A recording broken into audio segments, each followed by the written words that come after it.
নমস্কার বন্ধুরা, আমি মৌমিতা। আহারে বাহারিতে আপনাদের সকলকে স্বাগত। আজ চলে এসেছি এক নতুন রেসিপি নিয়ে। আজকের রেসিপি বেগুন পোড়া। বেগুন পোড়া বানানোর জন্য আমি দুটো বড় বেগুন বাজার থেকে কিনে এনে ভালো করে ধুয়ে তার মুছে নিয়ে তার গায়ে সর্ষের তেল মাখিয়ে নিয়েছি।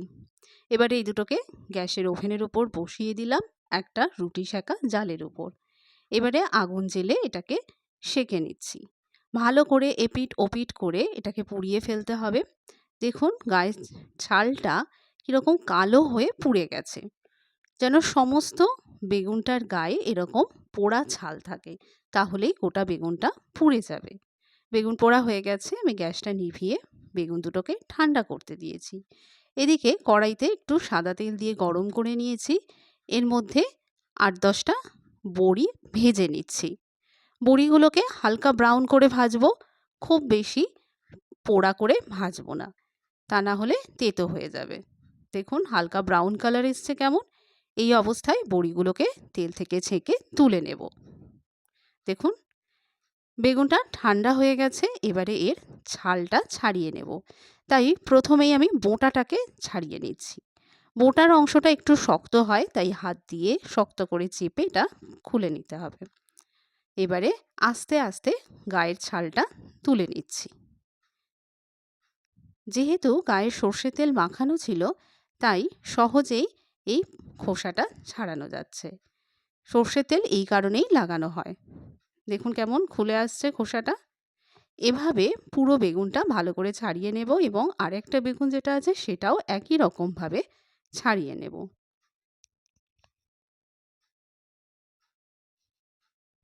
দুটো বেগুন সুন্দর করে ছাড়ানো হয়ে গেছে। এবারে এর মধ্যে যদি পোকা থেকে থাকে সেইটা আগে বেছে নেব। এই জন্য বেগুনটাকে হালকা হালকা করে ফাঁক করে নিচ্ছি এবং ভালো করে দেখে নিচ্ছি এর মধ্যে কোনো পোকা আছে কিনা। দুটো বেগুনকেই একই রকমভাবে দেখে নেব। বেগুন কাটার সময় যেভাবে আমরা দেখে নিই যে বেগুনের মধ্যে কোনো পোকা আছে কিনা, বেগুন পোড়া করার সময়ও কিন্তু একই রকমভাবে আমরা সেটাকে দেখে নেব। এবারে এই পোড়ার জন্য আমি নিয়ে নিয়েছি পেঁয়াজ কুচি, লঙ্কা কুচি, ধনেপাতা কুচি আর বড়িগুলোকে তো আগেই ভেজে দেখিয়ে নিয়েছি।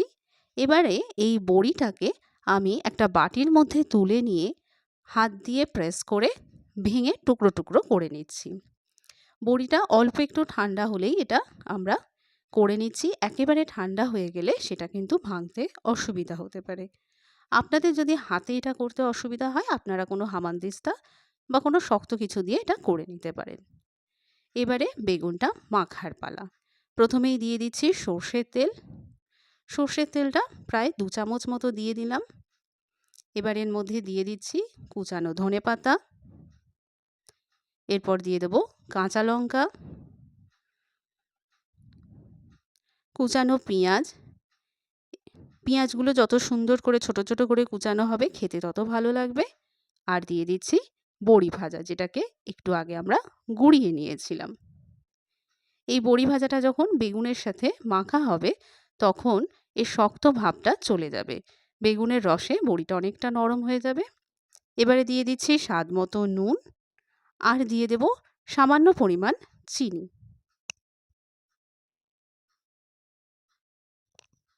দেখুন কতটা চিনি দিয়েছি, খুব সামান্য পরিমাণই চিনি দিয়েছি। আপনারা আপনাদের স্বাদ মতো নুন এবং চিনিটা ব্যবহার করবেন। এবারে এই সব জিনিসকে ভালো করে আমরা মেখে নেব।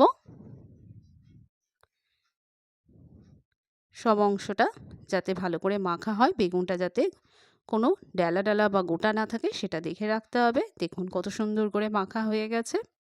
এবারে এটাকে একটা প্লেটের মধ্যে আমি গরম রুটির সাথে সাজিয়ে নিয়েছি আর সাথে দিয়েছি কাঁচা লঙ্কা আর কাঁচা পেঁয়াজ। তাহলে দেখুন আপনারাও এভাবে বাড়িতে বানিয়ে নিতে পারেন। তাহলে আজকের মতো এটুকুই। আবার দেখা হচ্ছে নতুন একটা ভিডিওতে। ধন্যবাদ।